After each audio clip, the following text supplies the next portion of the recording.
The mischievous anti-heroes that make up DC's Suicide Squad might take pride in being the bad guys, but if previews are to be believed, the only thing worse than their behavior is their upcoming game. Time for us bad guys to save the world. Even after multiple delays and development overhauls, Suicide Squad Kill the Justice League is failing to impress. A number of respected outlets had the opportunity to go hands-on with Rocksteady's long-awaited super shooter, playing through a few hours of the campaign to get a feel for its gameplay and storyline. Unfortunately for fans who are still holding out hope for a return to the glory days of Rocksteady games' Arkhamverse, Suicide Squad Kill the Justice League has not exactly blown critics away with its first impressions. The loser of the league, folks! Suicide Squad Kill the Justice League has already drawn skepticism from even the most die-hard of DC Comics fans, particularly due to Rocksteady's use of a live service business model and an unfortunate leak that spoiled major plot points in the game. With the deck already stacked against it,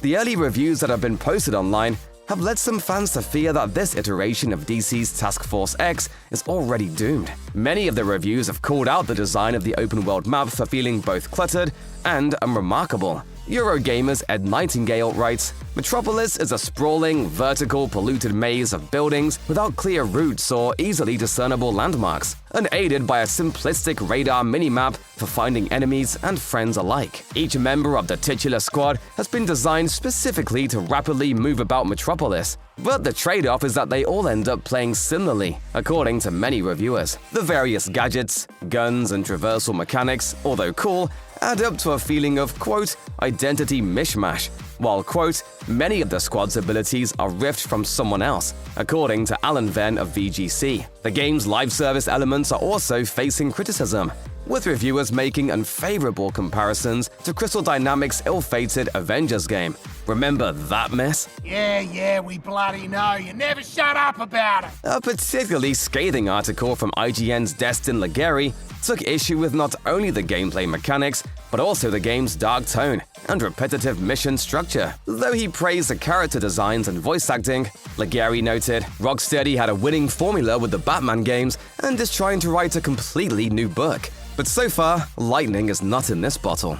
He added, unfortunately for Suicide Squad, once the fun story bits end, you're left with a much less inspired combat system and an open world that's filled with tedious tasks. These sentiments lined up pretty closely with those of GameSpot's Phil Hornshaw, who felt like Rocksteady tried to combine too many different types of gameplay, ending up with a game that feels constantly at odds with itself. As noted by YouTuber Lady Emily, the most shocking thing about these reactions is that they come from the studio bringing in press for an event specifically to try out the game in order to generate buzz. Lady Emily added, I have never ever seen a preview event for a AAA game end up in articles this scathing from the big outlets. Scathing is right.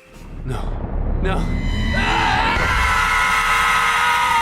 The sentiment was shared by several other notable commenters, including Windows Central Managing Editor Jez Corden, who posted, never seen unanimously negative previews for a AAA game like this before.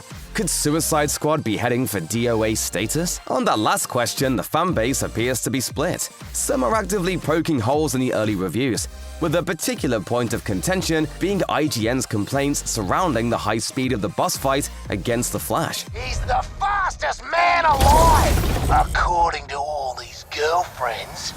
Some holdouts hope that expansion packs and seasonal DLC will enrich the game and extend its lifespan, while others have argued that the game shouldn't have to rely on the promise of future content in order to feel worthwhile. Many fans have expressed shock towards screenshots of the game's user interface and have taken to sharing multiple images and critiquing Rocksteady's designs. It's not always the best sign when a game has become a meme well before release. Suicide Squad Kill the Justice League launches on February 2nd, 2024. No word yet on whether or not James Gunn will have to reboot this one as well.